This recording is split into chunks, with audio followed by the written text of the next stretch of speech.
Cardboard cutout managed to make the word sound like a particularly noxious breed of poison joke. One was had just made and coat fall out. It works for some things, Noriko assured her.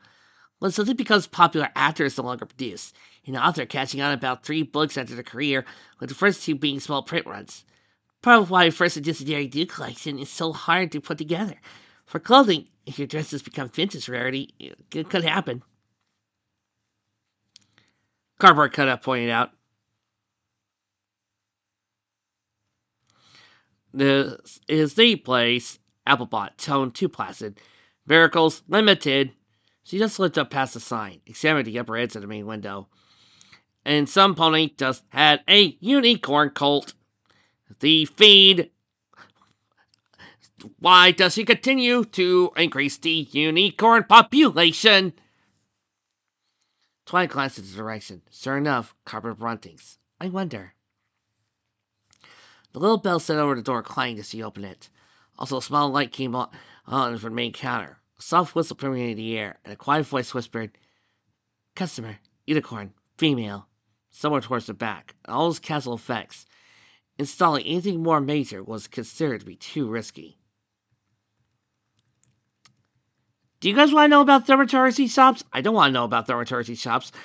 Unless they've got magic wands or magical equipment, I don't care. Continuing on.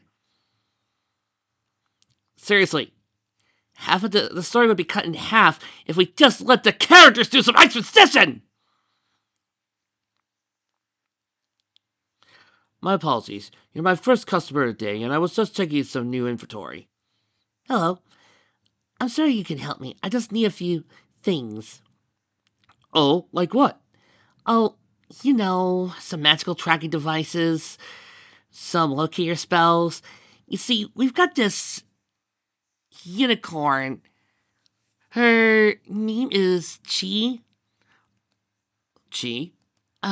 Yeah. Well, sometimes she's a unicorn, sometimes she's an earth pony, and sometimes she is a lot of things. Yeah, you can see that. And we're also dealing with this. Unicorn slime. The stallion pulled back. Why did she call me that? Yeah, this is our friend Applebot. Friend's kind of putting it lightly. Normally when she's functioning right, she's actually a really good mare, but lately she's been sounding like a... Twilight waved her hoof in a circle. What's the best way to put it? Noriko could only roll her eyes.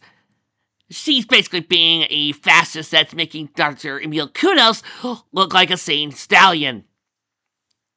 Oh yes, the unicorn nodded. I've heard of Kudos.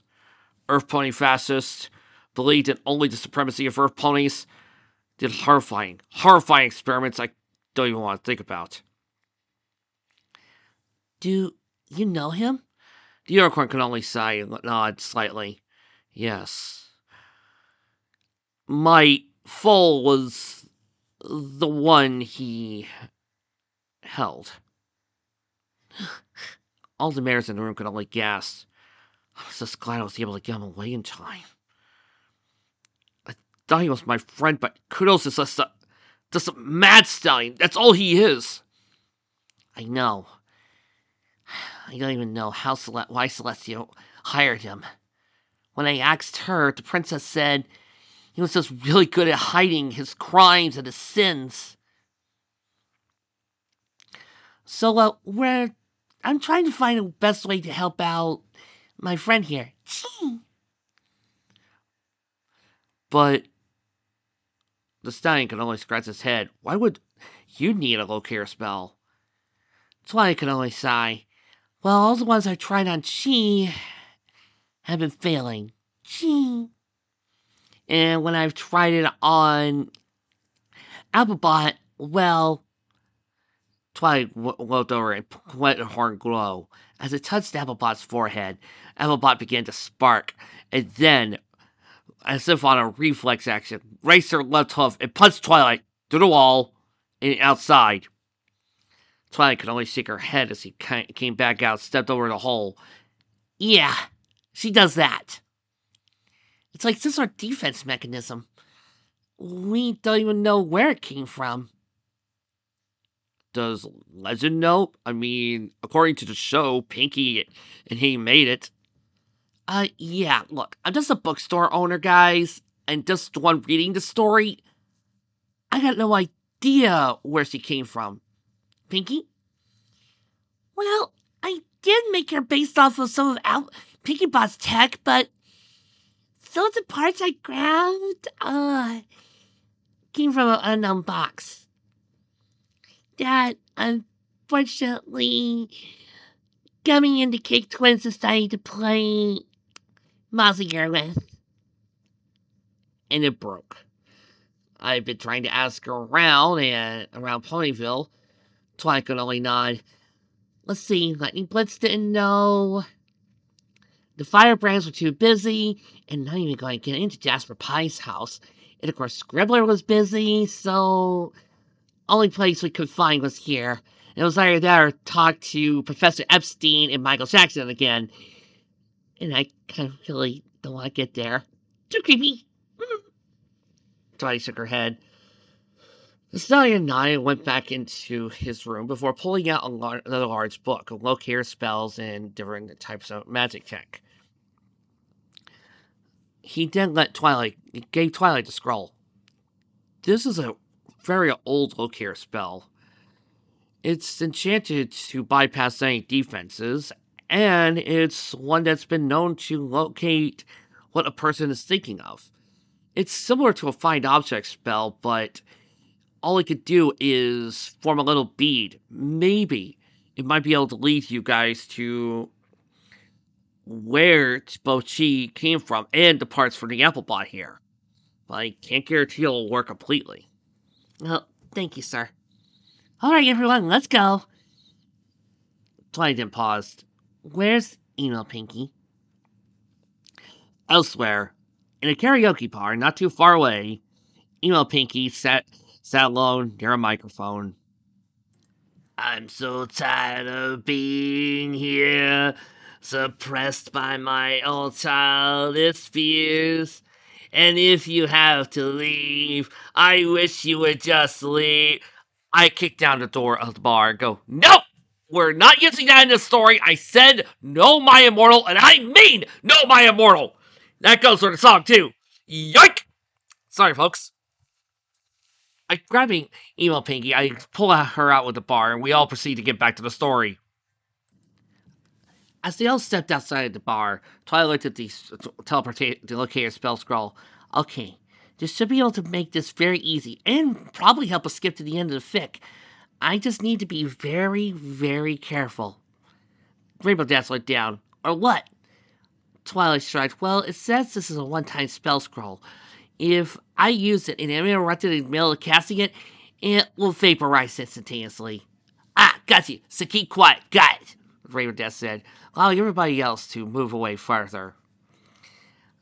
As Twilight began to read, her magic starting to glow, she could start to feel the spell scroll teaching her the ways of the magic. Then, just as she was about to cast it, Dr. Epstein popped up right behind Twilight. Hey, is it time for my scene yet? Ah! This caused, sadly, the spell to flare up and the scroll to fade away. Twilight grumbled before turning to him. No, yeah, it's time for your scene. Got any information? Twilight could feel her eyebrow twitch. To tell us, sir, before we continue? She nodded happily. Gee, Twilight's very upset. Does she need a cool-down hug? Yes, Chi. I need a cool-down hug. Chi happily giggled as she wrapped her forelegs around Twilight and gave her a hug. Thank you, Chi. I needed that. Well, I was just curious as to how did Twilight feel when she got hit by all the elements from you two girls' perspective? Well, we were all wearing it, and when Twilight was getting hit, she looked scared, but then she smiled. No, anybody watching that would see that she accepts what was happening as a natural way of thinking, but we're just gonna pretend that she was scared for the sake of the story. No, Twilight was smiling of acceptance, which could only mean that she realized that whatever happened would happen, and that the elements were not going to hurt her.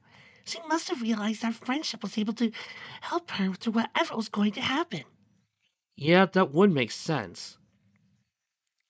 That this type of spell was linking all of you together. Thank you. I was actually kind of curious about this whole thing. Uh, you may continue. Yeah, about that.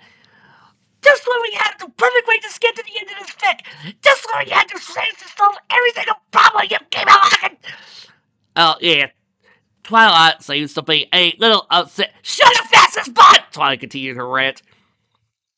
I got this. Rainbow Dash flew up into the sky and then dropped a cloud of water onto her head. This allowed Twilight to steam off her rage. Thank you. Back to the old drawing board, she said with a small grumble.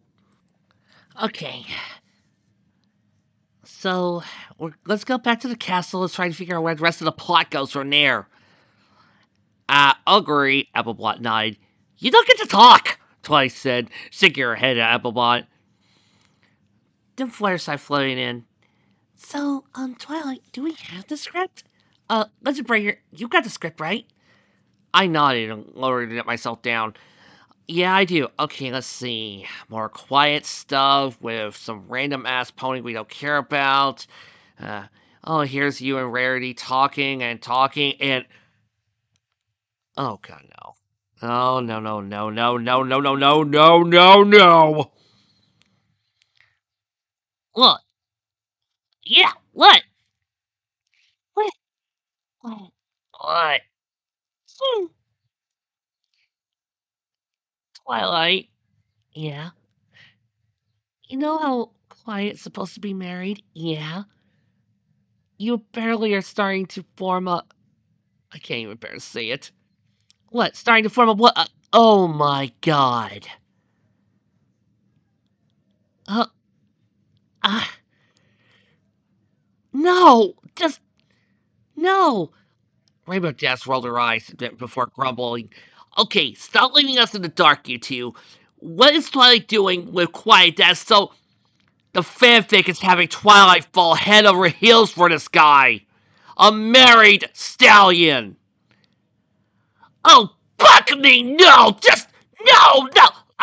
Oh, you've got to play Kid Dynamite, and I'm a freaking robot! Just. No! No! No! Oh, God! Before I end this chapter, this fix is going to make me do this. It really is going to make me do this. It's going to make me do this. But I really hate doing this.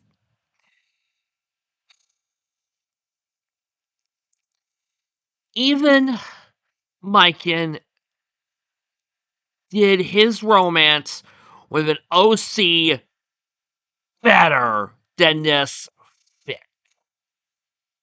And I'm not taking that back.